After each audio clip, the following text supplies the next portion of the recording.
Some storms don't arrive with lightning and thunder, they creep in slowly, stealing the warmth from the air until you realize you're standing in the cold. By the time I felt the chill, it was too late.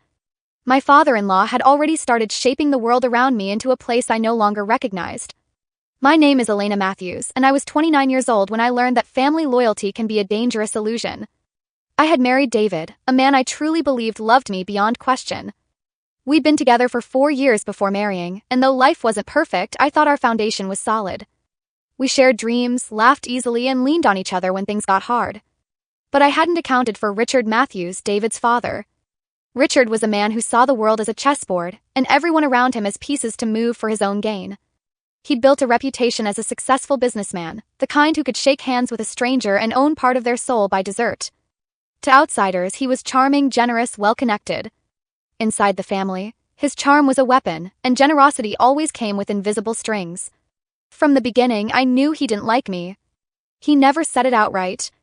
But it was there, in the way his eyes lingered just a moment too long when I spoke, in the way he dismissed my career in architecture as just drawing things in conversations with others, in the way he never used my name unless absolutely necessary. First, I thought it was harmless disapproval, the kind that would fade with time. But I was wrong. His disapproval wasn't passive, it was purposeful. Began subtly, almost elegantly. Family dinners where he'd tell exaggerated stories about David's ex-girlfriend, praising her qualities as though he were reciting a resume. Offhand comments about how some women aren't built for long-term commitment. Questions disguised as small talk, how much I earned, how long my workdays were, whether I planned to step back if children came into the picture. David brushed it off as harmless habit. But I noticed the pattern. Richard wasn't just passing time, he was planting seeds. The first time I realized his intentions was during a Sunday lunch. The air smelled of rosemary chicken, the kind his wife always made when she wanted to impress guests. I was halfway through a polite conversation with his sister when I caught the tail end of Richard's sentence to David, something about not letting things drag out if it's not working. David looked uncomfortable, nodded once, and changed the subject. That was when it hit me. He wasn't just undermining me, he was trying to push us apart. And if I didn't act, those seeds he was planting would grow into something I wouldn't be able to uproot. But I also knew this: the moment you see the game, you don't have to be a pawn anymore. You can be the one moving the pieces. The first fracture didn't sound like a break. It sounded like laughter, polite, practiced, and just a shade too loud. We were at Richard's house for a midweek dinner, the kind reserved for family matters, which always meant everyone behaving while he adjusted the world to his liking. Table was immaculate, the wine older than most marriages, and the conversation perfectly aimed. He began with nostalgia, stories of David's high school accomplishments, the discipline he learned under proper guidance, the sacrifices a family makes when they want a son to become a man. Then came the segue I'd learned to recognize, the pivot from past glory to present disappointment. He didn't name me, but he didn't need to. Words like focus, stability, and direction hovered in the air like labels searching for something to stick to. By dessert, they'd found me. David squeezed my hand under the table, but his palm was cool. He wasn't angry, he was uncomfortable. The kind of discomfort that doesn't drive you to action, just to silence. After dinner, I found my coat already waiting on the arm of the sofa, folded too neatly like I'd been dismissed with care. The next days arrived with little changes that pretended to be coincidence. An old friend of David's happened to call with tickets to a networking gala. Richard would be there, of course. I wasn't invited, the RSVP must have gone missing.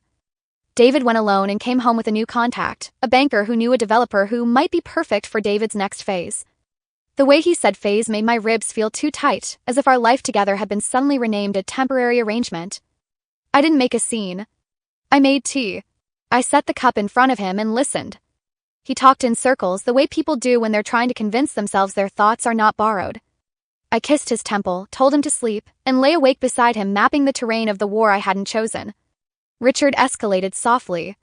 He introduced a woman, Lydia, the daughter of a longtime business ally, into every third conversation.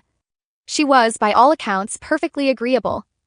I met her twice, once at a charity auction where she laughed at jokes that weren't funny, and once at a brunch where she complimented my dress while looking past my shoulder.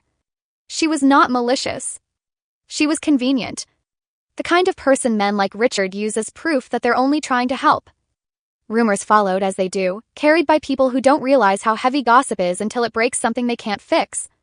I heard first from a neighbor's text, "Am I okay? Had I and David taken some space?" Then from a client who asked gently if I'd be stepping back from work with everything going on. I smiled into my phone, thanked her, assured everyone I was fine, and put my head on my desk until my heartbeat fell back into my chest. At home, the house shifted. Our calendar lost the little heart I drew around our Friday night dinners. A framed picture on the console, us at the lake, sunburned and ridiculous, was replaced with a photo of David shaking hands with a man in a charcoal suit. I stood there for a long time, the way you stand at a window when you can't decide if the sky is lighter or just pretending to be. Then I started my countermove. I didn't argue with David. I asked questions the way a survey does, no accusation, only boxes to check. Where had the story started? Who had repeated it? What did Richard say exactly, and to whom? Each answer slid quietly into a document I kept hidden behind an innocuous file name in my cloud. Dates, places, names. A ledger of intent. The office, I treated my work like a witness. Every email became a record. Every meeting note carried context. I backed up proof of late nights and weekend drafts, because I could already hear the future accusation forming, that I was distracted, unavailable, not partner material. The narrative of the difficult wife is a familiar one. I wanted receipts. In the family group chat, Richard pivoted to virtue. He posted photos of dinner with extended family, spontaneous gatherings I hadn't heard about. He wrote about keeping family close in difficult seasons, and tagged David with a steady drip of fatherly pride. The subtext pressed on me like a finger to a bruise. Difficult season. Not ours. Mine. It wasn't all darkness. There were glimmers that kept me from sinking. David's sister, Mia, lingered after one dinner to help clear plates and asked, in a voice that knew more than it said, if I needed anything. She had always floated at the edges of her father's influence, close enough to feel the heat, far enough to avoid the burn. She said she'd noticed the way stories had begun to change shape, how they now curved neatly around a future that looked suspiciously like a decision already made. That night, Mia sent me a photo, a whiteboard in Richard's home office, snapped at a family planning meeting I hadn't been invited to. It was a mess of bullet points, Q3 consolidation, property acquisitions, charitable gala optics. In the corner, boxed in with a double line, 3 words, PR family adjustments. I stared at those words until they blurred. Adjustments. As if I were a curtain that could be hemmed, a painting that could be rehung, a person who could be moved until the arrangement pleased him. So I built a new habit. Every time a rumor landed at my doorstep, I traced it back to its origin.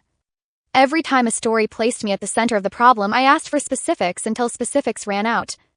Every time I found myself outside a conversation that concerned my life, I wrote down the names of those inside it.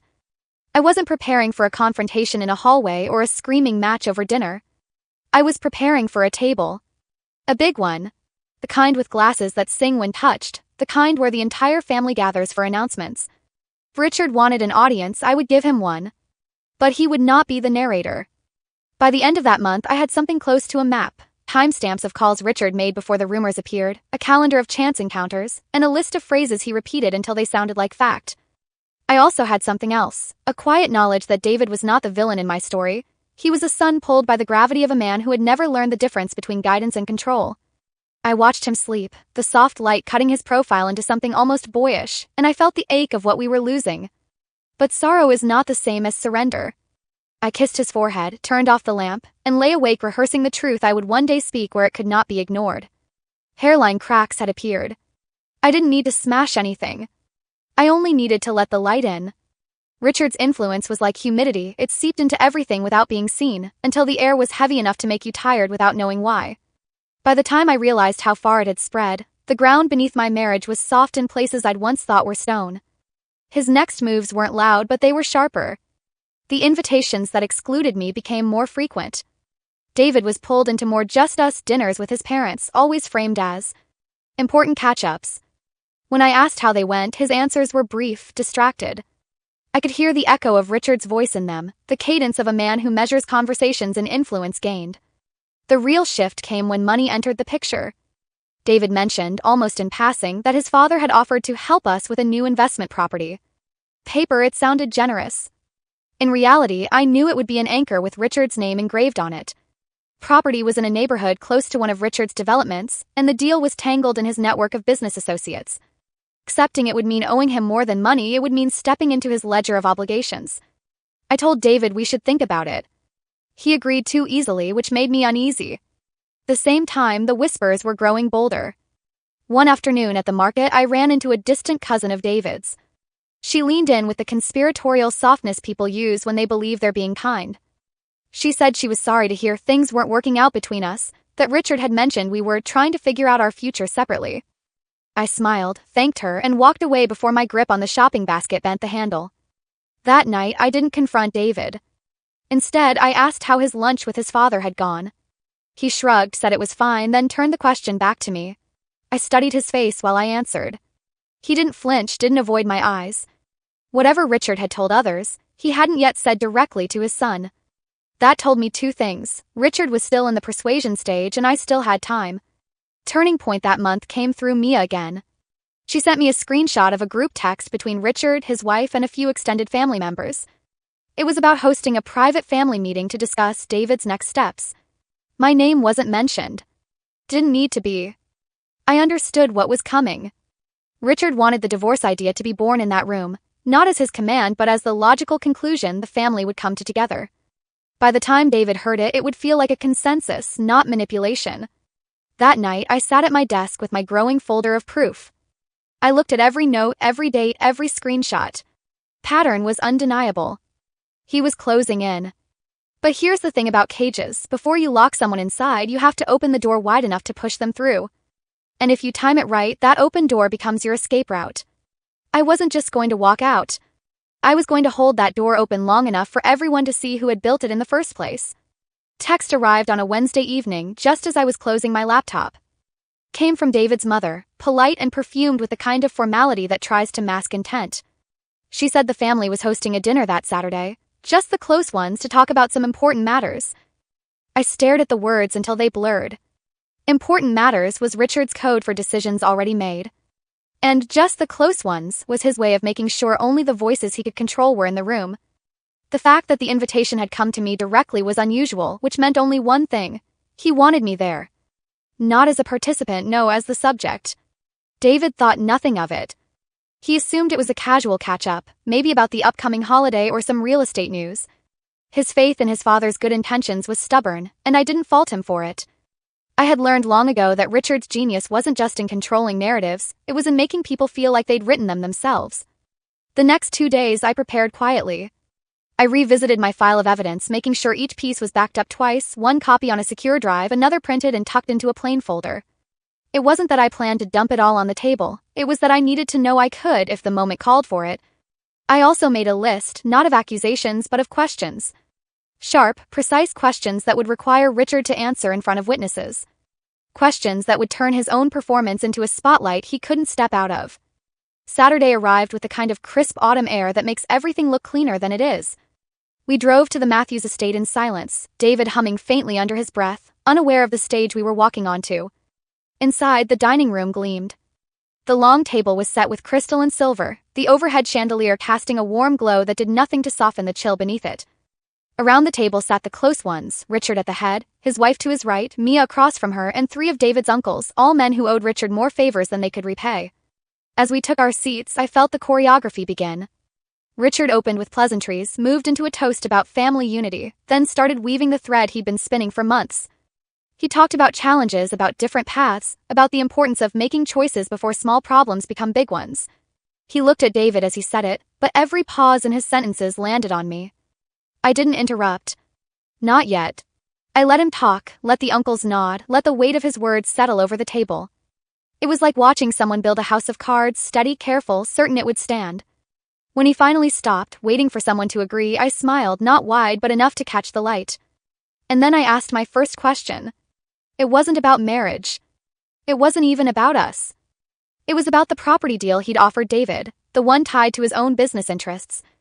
I asked why he'd presented it as a gift when the paperwork showed a buy-in that would give him partial ownership of our assets.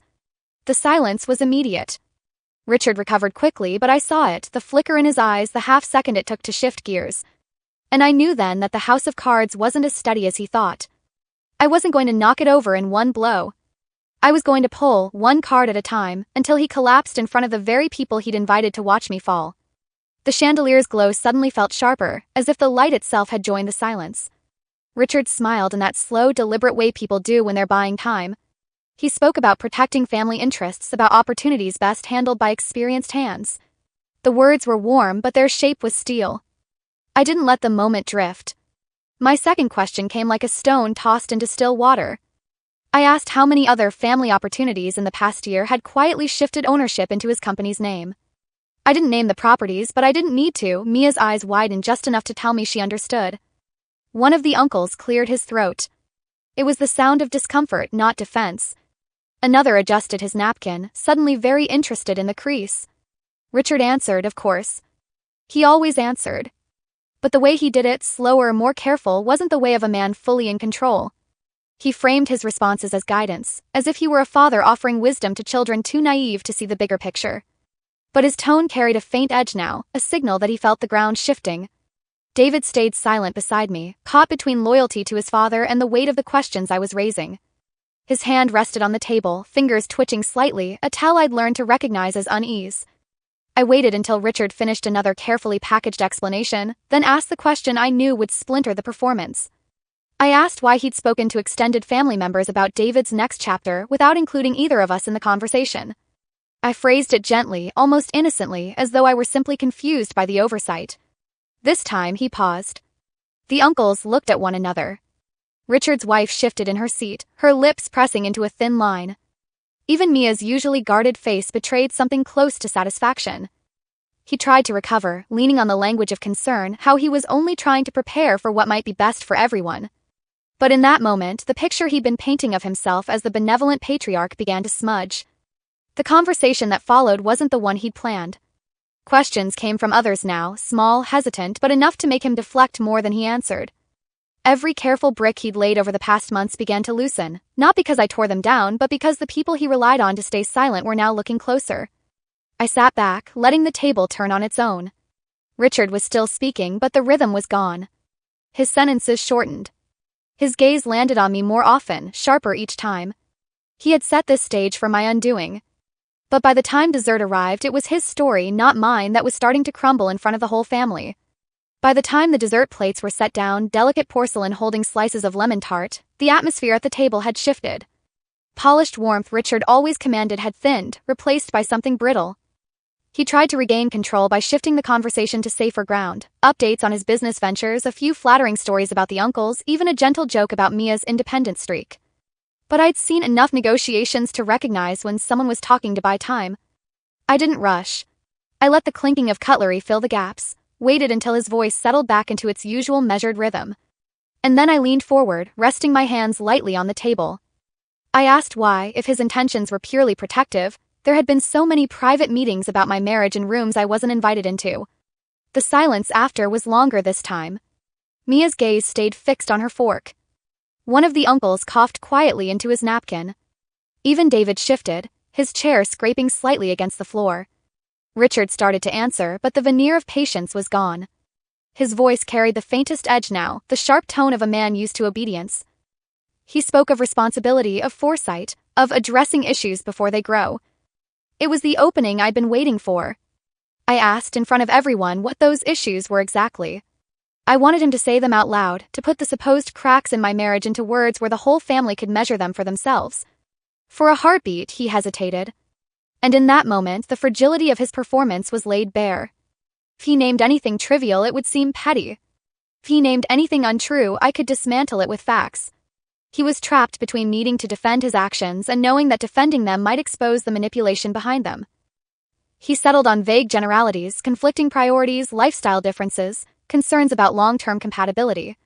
But even as he spoke, I could see the doubt blooming around the table. 'Cause if these concerns were so serious, why were they only being discussed in secret? Why hadn't they been addressed directly as a family?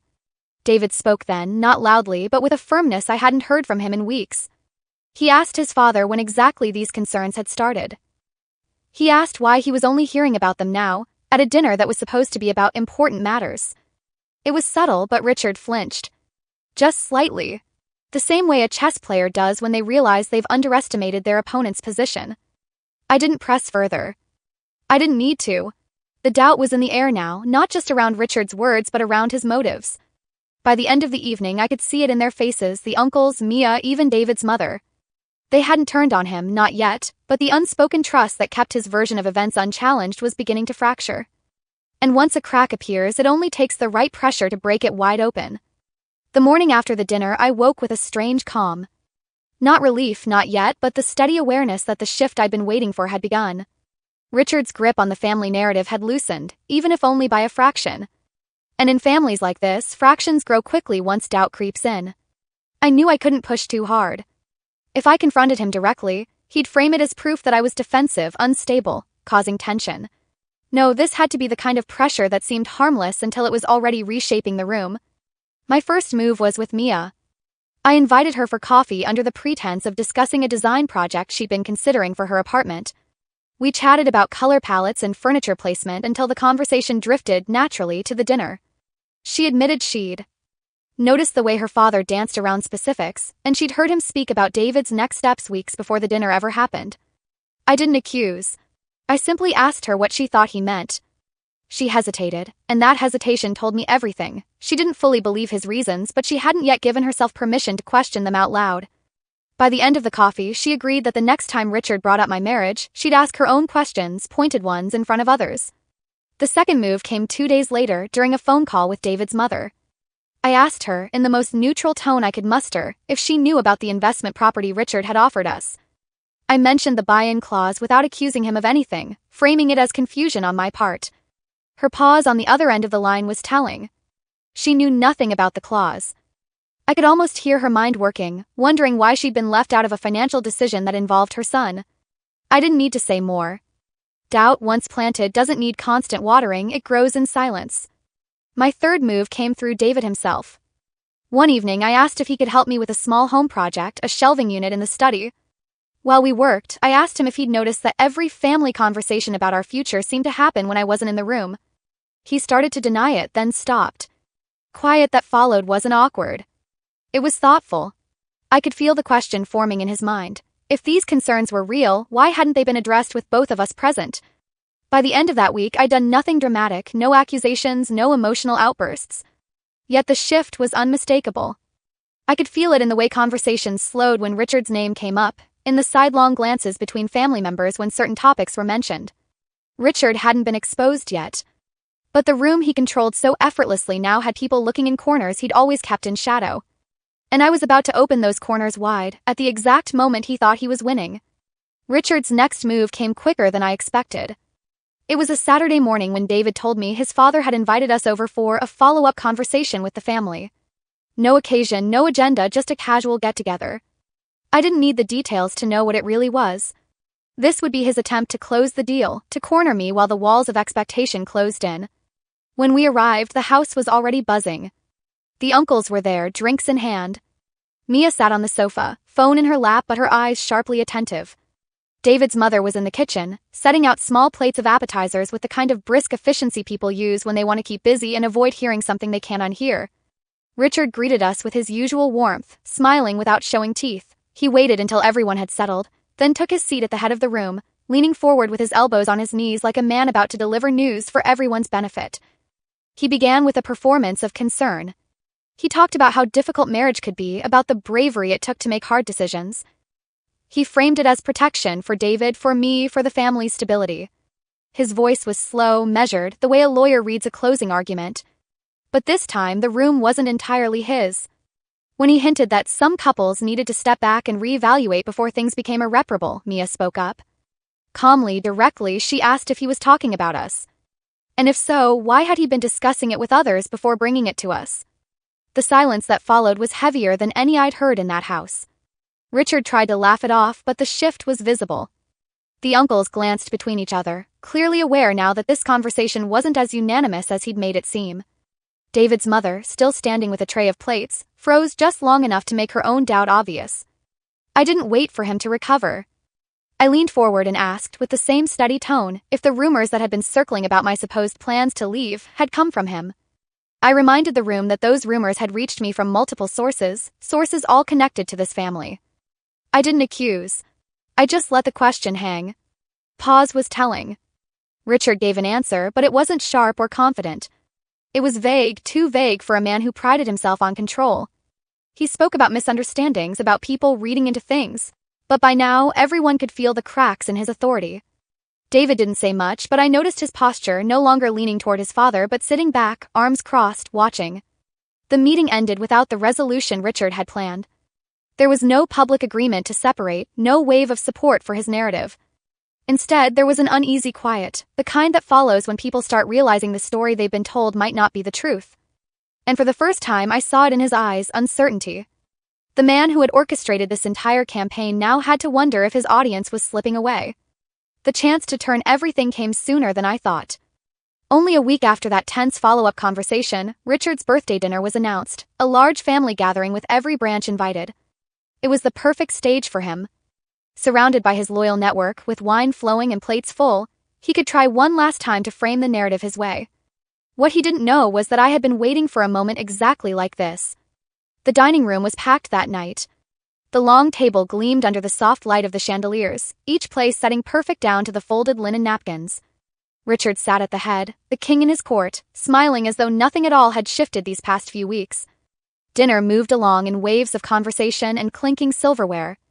Then, as dessert was served, Richard cleared his throat.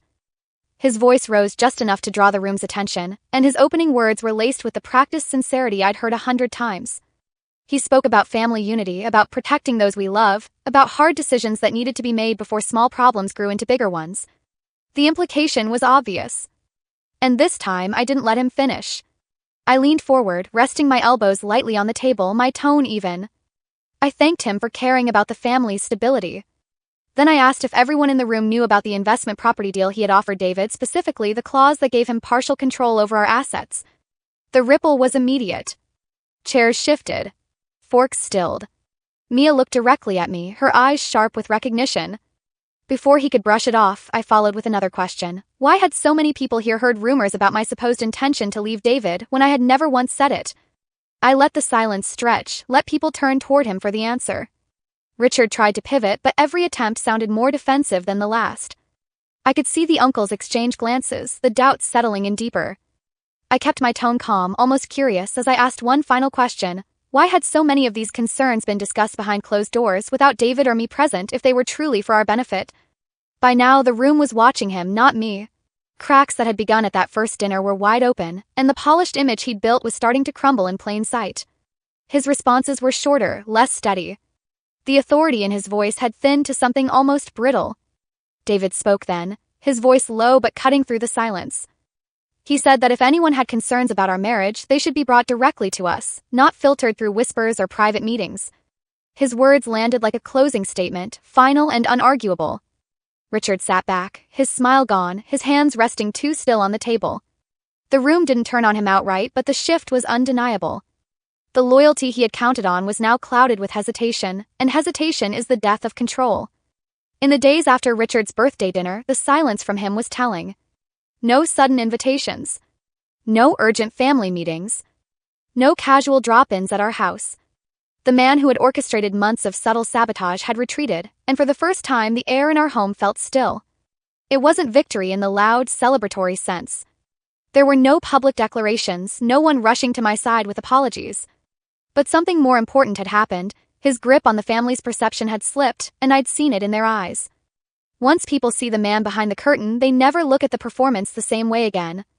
Mia called me 2 days later. She didn't use the word proud, but it was there in her voice. She told me she'd heard the uncles questioning Richard's methods, and that her mother had been unusually quiet whenever his name came up. That was confirmation enough. My questions at the dinner had done their work. Even David seemed lighter. He still didn't fully admit the extent of his father's manipulation, but he began drawing subtle boundaries, turning down certain opportunities, keeping me in the loop about conversations with his parents. They were small gestures, but they meant more than he realized. Richard, of course, didn't change his nature. Men like him rarely do. But he changed his approach. The rumors stopped. Private meetings about our future vanished. And when we were together at family gatherings, he kept his distance, his eyes scanning the room but rarely settling on me. That distance was the real proof of my win. It wasn't just that I'd stopped his plan, it was that I'd forced him to adjust his game because I'd proven I could play it better. Months later, at another family event, I caught him watching me from across the room. There was no malice in his gaze, no warmth either, just recognition. We both knew what had happened. He tried to force me into a corner, to make me a silent casualty of his ambition. Instead, I'd walked him into the light and let him unravel in front of the very people he'd counted on to back him. And in that recognition there was a truce, not the kind you speak aloud, but the kind sealed in a single measured glance. Looking back, I realized something important. Survival in a family ruled by control isn't about shouting the loudest. It's about knowing when to speak, when to wait, and when to ask the one question that makes everyone else turn their head. Richard had wanted to rewrite my story. Instead, I'd made sure the ending was one he couldn't control. And the best part? The whole family had been there to watch it happen.